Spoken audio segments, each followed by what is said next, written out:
After losing my wife went to have a breast reduction in Oklahoma, and she was doing it for Valentine's Day, getting ready for our big wedding. We ended up getting married January 1st. And something told me, I was playing in San Diego, and God said, why don't you just marry this woman?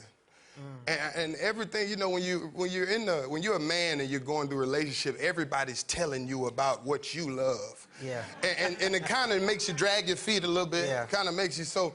At this particular time, me and God just started spending more and more time together. I was by myself in San Diego. My wife was pregnant in Chicago.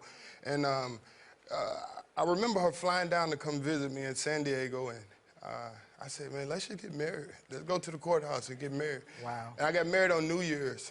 And after that, my wife went to get a breast reduction to fit her little dress. And she, you know how she wanted to look good. And the wedding was in July 8th. And she called me, she said, come down to Oklahoma after the wedding. We're gonna go out, we're gonna have a blast. So I'm getting on the plane to go meet her, and I find out that she's unresponsive. And I'm like, how's she unresponsive? It's a breast reduction. She should be in and out. She ended up having a brain aneurysm. Wow. And at that moment on the plane, I remember taking off on the plane when I got the news to go meet with her. I remember God just saying, do you trust me? And in that moment, man, tears began to run down my face, and every tear meant something to me. And every tear begins to speak to God. Like I remember on my knees asking God that, God, I want to feel you, know you in another way. And I want to, so God said, do you trust me? And every tear made sense. Like, don't panic, trusting God. And from that point, my whole desire in life is to show people to appreciate breath.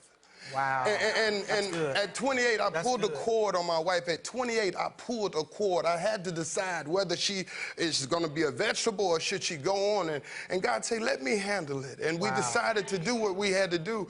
And from that point on, I told God, from every day of my life, I would show people to show their loved ones, give them the flowers while they could smell it. Don't wait till the battle is over. Don't wait till the crying over the casket. But every day we got to realize that we are dying daily. That's good. And that casket gets closer every day and every day. So my whole thing is just to encourage all the believers, man, that God is able to do whatever. He's able to be exceedingly abundantly of all. It's amazing to me. It's absolutely amazing that when you ask God for increased faith, yes, sir, that it comes through the trying of your faith. Yes, sir. You know, I say this often, faith is not faith until it's been tested. Yes, sir. Until you have to trust in the Lord with all of your heart and then completely lean not to your own understanding. Yes, sir.